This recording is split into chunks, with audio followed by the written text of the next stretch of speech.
திமுக அதிமுக தரப்பில் மோதிக்கொள்ள போகும் தொகுதிகள் பட்டியல் விவரம் வெளியே கசிந்திருக்கிறது.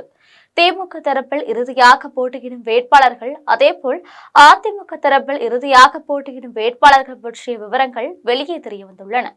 அந்த வகையில் கிட்டத்தட்ட 30 தொகுதிகளில் திமுக அதிமுக தரப்பில் போட்டியிட போகும் இறுதி வேட்பாளர் பட்டியல் தயாராகி இருக்கிறது.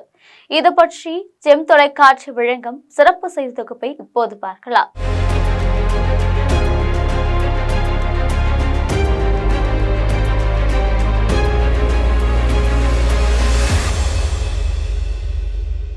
வருகின்ற சட்டமன்ற தேர்தலில் திமுக கூட்டணி, அதிமுக கூட்டணி, தமிழக வெற்றிக் கழக கூட்டணி, நாம் தமிழர் கட்சி என 4 முனை போட்டி உருவாகி இருக்கிறது.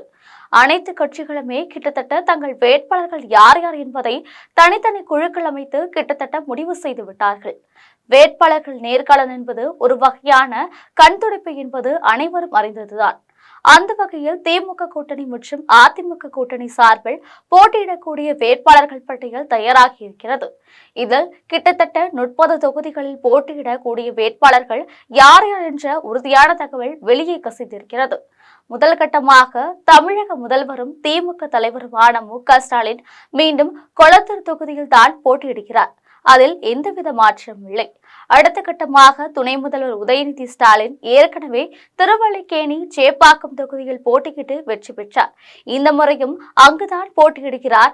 இருந்த போதிலும் இந்த தொகுதிகள் திமுக வெற்றி வாய்ப்பு உறுதி என்பதால் வேறு ஒரு வேட்பாளருக்கு விட்டு கொடுத்துவிட்டு உதயநிதி ஸ்டாலின் தொகுதி மாறலாம் என்று பேசப்படுகிறது.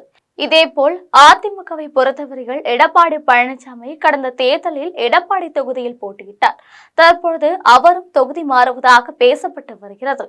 எனவே எடப்பாடி பழனிசாமி மீண்டும் எடப்பாடி தொகுதியில் போட்டியிட மாட்டார் என தெரியவந்துள்ளது.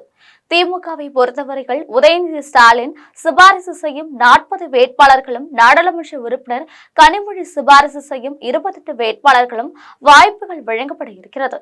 அந்த வகையில் ஏராளமான இளைய தலைமுறையை சேர்ந்த புதுமுகங்கள் திமுக தேர்தல் களத்தில் இறங்குகிறார்கள். இதனிடையே இந்து சமய அறநிலைத்துறை அமைச்சர் சேகர்பாபு அதை ஆர்கே நகர் தொகுதியில் போட்டியிடுகிறார்.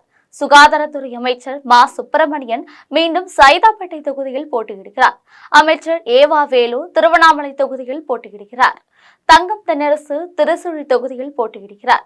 செந்தில் பாலாஜி கோவை தொகுதியில் போட்டியிடலாம் என முதலில் முடிவு செய்யப்பட்டது.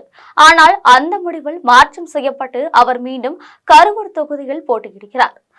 பெரியசுவாமி திண்டுக்கல் தொகுதியிலும், கோவை செழியன் தஞ்சாவூர் தொகுதியிலும், பெரிய கருப்பன் சிவகங்கை தொகுதியிலும் போட்டியிடுகிறார்கள். அமைச்சர் கீதா ஜீவன் மீண்டும் தூத்துக்குடி தொகுதியில் போட்டியிடுகிறார்.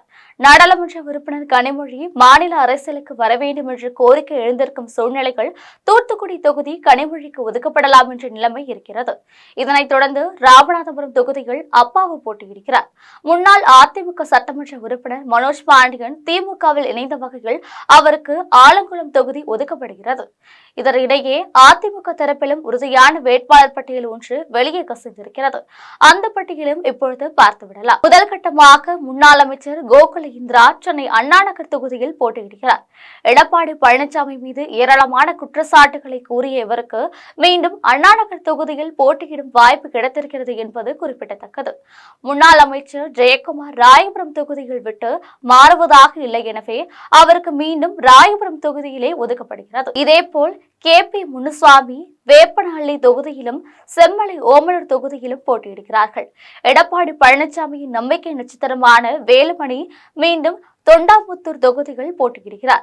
நத்தம் விஸ்வநாதனுக்கு மீண்டும் நத்தம் தொகுதி ஒதுக்கி தரப்படுகிறது. கரூர் தொகுதியில் செந்தில் பாலாஜியை எதிர்த்து எம்.ஆர். விஜயபாஸ்கர் போட்டியிடுகிறார். மயிலாடுதுறையில் கோம்பல் அன்பரசன் போட்டியிடுகிறார். இவர் முன்னதாக அம்மா மக்கள் முன்னேற்ற கழகம் சார்பில் போட்டியிட்டவர்.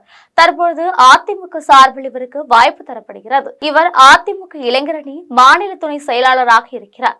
ராஜபாளையம் தொகுதியில் நடிகை கௌதமி போட்டியிடுகிறார். இது சம்பந்தமாக அவர் ஏற்கனவே விருப்ப மனு கொடுத்திருக்கிறார் என்பது குறிப்பிடத்தக்கது. எடப்பாடி பழனிசாமியின் நம்பிக்கை சின்னமான ஆர்.வி. உதயகுமார் மீண்டும் திருமங்கலம் தொகுதியில் போட்டியிடுகிறார். OS மணி வேதாரண்யம் தொகுதியில் போட்டியிடுகிறார். இதற்கிடையே கோவில்பட்டி தொகுதியை பாரதிய ஜனதா கட்சிக்கு ஒதுக்கி தரலாம் என எடப்பாடி பழனிசாமி முடிவு செய்திருக்கிறார். ஆனால் அந்த தொகுதிகள் செல்வாக்கு பெற்ற கடம்பூர் ராஜு விடாப்பிடியாக பேசி கோவில்பட்டி தொகுதியில் தான் போட்டியிடுவேன் என உறுதியாக தெரிவித்திருக்கிறார். இதன் அடிப்படையில் கடம்பூர் ராஜுக்கு கோவில்பட்டி தொகுதி ஒதுக்கப்பட்டிருக்கிறது. அம்மாசமுத்திரம் தொகுதிகள் இசக்கி சுப்பையாவும், கடையநல்லூர் தொகுதிகள் கிருஷ்ணமுரளி என்ற குட்டையப்பாவும் போட்டியிடுகிறார். கிருஷ்ணமுரளி என்ற குட்டையப்பா ஏற்கனவே ஜெயலலிதா விசுவாசியான முன்னாள் அமைச்சர் செந்தூர் பாண்டியனின் மகன் என்பது குறிப்பிடத்தக்கது. கடையநல்லூர் தொகுதியில் போட்டியிடும் இவரை எதிர்த்து திமுக தரப்பில் அந்த தொகுதி மதிமுகவுக்கு ஒதுக்கப்படும் என தெரிகிறது. அப்படி ஒதுக்கப்பட்டால் அந்த கட்சியின் மாநில தலைவர்களின் ஒருவரான திருமலாபுரத்தை சேர்ந்த திமுக ராஜேந்திரன் போட்டியிடுவார் என தெரிகிறது. அதே சமயம் கடையநல்லூர் தொகுதியை எங்களுக்கு ஒதுக்கி தர வேண்டும் என முஸ்லிம் லீக் கட்சியினர் வேண்டுகோள் விடுத்துள்ளனர். ஏற்கனவே கடையநல்லூர் தொகுதி குழப்பமான சூழ்நிலையில் இருக்கிறது. சங்கரன் கோவில் தொகுதியை பொறுத்தவரையில் தற்பொழுது சட்டமன்ற உறுப்பினராக இருக்கும் ராஜாவுக்கு மீண்டும் தொகுதி ஒதுக்கீடு செய்யப்படும் என தெரிகிறது. அதேவேளையில் அதிமுகவை பொறுத்தவரையில் முன்னாள் அமைச்சரான ராஜலட்சுமிக்கு வாய்ப்பு தரப்படும் என தெரியப்படுகிறது. முன்னாள் அதிமுக அமைச்சர் ராஜலட்சுமி எடப்பாடி பழனிசாமியுடன் நெருக்கமான தொடர்பு உள்ளவர். அதிமுக தரப்பில் பல பிரம்மாண்டமான கூட்டங்களை நடத்தி கட்சி தலைமையை கவர்ந்தவர் என்பது குறிப்பிடத்தக்கது. தென்காசி தொகுதியை பொறுத்தமட்டில் பாரதிய ஜனதா கட்சிக்கு அந்த தொகுதி ஒதுக்கப்படும் என தெரிகிறது. அந்த வகையில் நடிகர் சரத்குமார் தென்காசி தொகுதிகள் போட்டியிடலாம் என தெரிய வந்திருக்கிறது. அதே சமயம் திமுக தரப்பில் அந்த கட்சியின் அமைப்பு செயலாளர் கலை அன்பகம் மகன் கலை கதிரவன் அவரை எதிர்த்து போட்டியிடார் என தெரிகிறது. இதேபோல் பாரதிய ஜனதா கட்சியை பொறுத்தவர்கள் முன்னாள் தமிழ்நாடு பாஜக தலைவர் அண்ணாமலை கோவையிலும், நயனா நாகேந்திரன் திருநெல்வேலியிலும், விஜயதாரணி விளவங்கோடு தொகுதியிலும் போட்டியிடுவது உறுதியாக இருக்கிறது. தமிழக வெற்றி கழகத்தை பொறுத்தவரைகள் கொங்கு மண்டலத்தில் ஏதாவது ஒரு தொகுதிகள் செங்கோட்டையில் போட்டியிடுவதற்கும், கடலூர் தொகுதியில் தமிழக வெற்றி கழக பொதுச் செயலாளர் புசி ஆனந்த் போட்டியிடுவதற்கும் முடிவு செய்யப்பட்டுள்ளது. இதுபோன்ற தமிழக அரசியலில் சூடான செய்திகளை உடனுக்குடன் தெரிந்து கொள்வதற்கு ஜெம் தொலைக்காட்சியுடன் எப்பொழுதும் தொடர்பில் இருங்கள். நன்றி, வணக்கம்.